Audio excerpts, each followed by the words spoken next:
It was a crisp, cold winter day on the island of Sodor. Snow lay thick on the ground.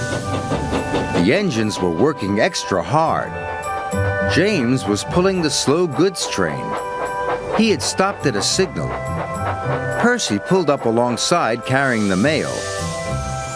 "Hello, James," said Percy. Then the signal changed to green. "Goodbye, James," whistled Percy, and he was off in a flash. "I was here first," grumbled James. "Why do I have to wait?" "The mail train is more important than slow goods," said his driver. Later, when James stopped for water, Thomas was already in front of him. "I have to go first," said Thomas excitedly. "I am a guaranteed connection." "Everyone has a more important job than me," grumbled James. "Nonsense," said Thomas. "Everyone knows you're a really useful engine." But James wanted to be an important engine, too. Later that day, Sir Topham Hatt came to see James. "You must take coal to all the stations on the island," he boomed. "If the fires in the waiting room go out, the passengers will get cold and complain." "It is a very important job," he added. "You can rely on me, sir," said James proudly. Sir Topham Hatt left. James was excited. "An important job," he said happily. "Phew," sniffed Gordon. "It's only a load of coal after all."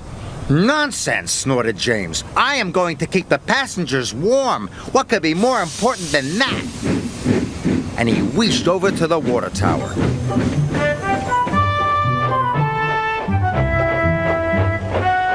But there was a line at the water tank.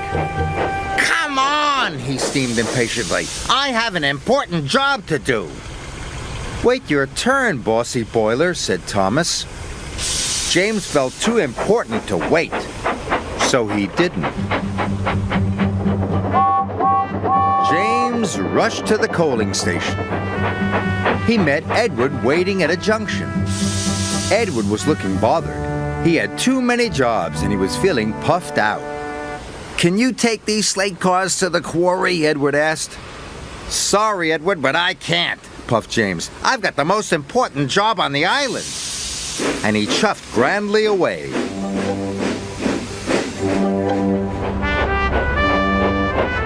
James arrived at the coaling station. He buffered up to the coal cars and was on his way.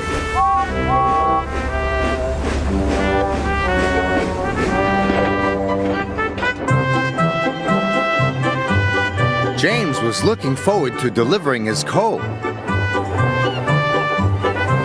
"Now I'm useful and important," he chuffed happily. Then there was trouble. James puffed harder and harder. He went faster and faster. And then he began to feel hotter and hotter. "I don't feel well," wailed James. And he had to stop. "Your water tanks have run dry," his driver told him. "We'll have to wait for help." Just then, Edward pulled up beside James. "Please push me to the water tank," pleaded James. "I'm sorry," Edward puffed sadly. "You wouldn't take my freight cars to the quarry, and now I'm running late with my passenger train." And Edward steamed away.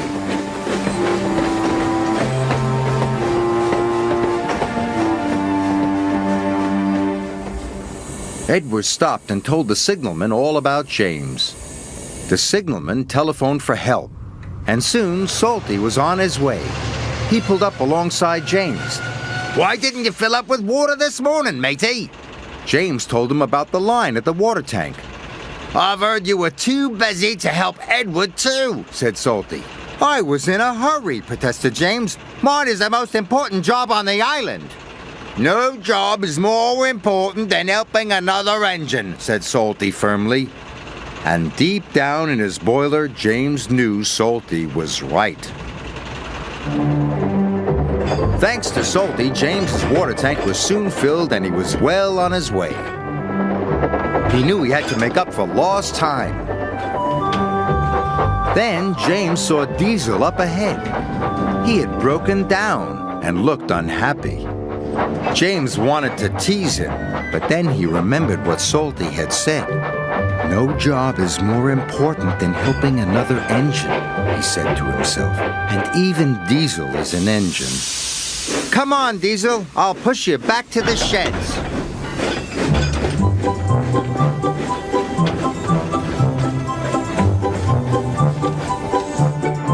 Pushing Diesel and pulling freight cars was hard work.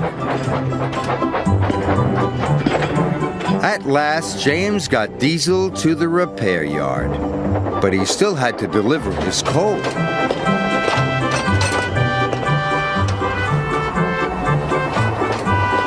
The wind blew, and it was getting colder by the minute. James steamed all over the island delivering coal to the station waiting rooms.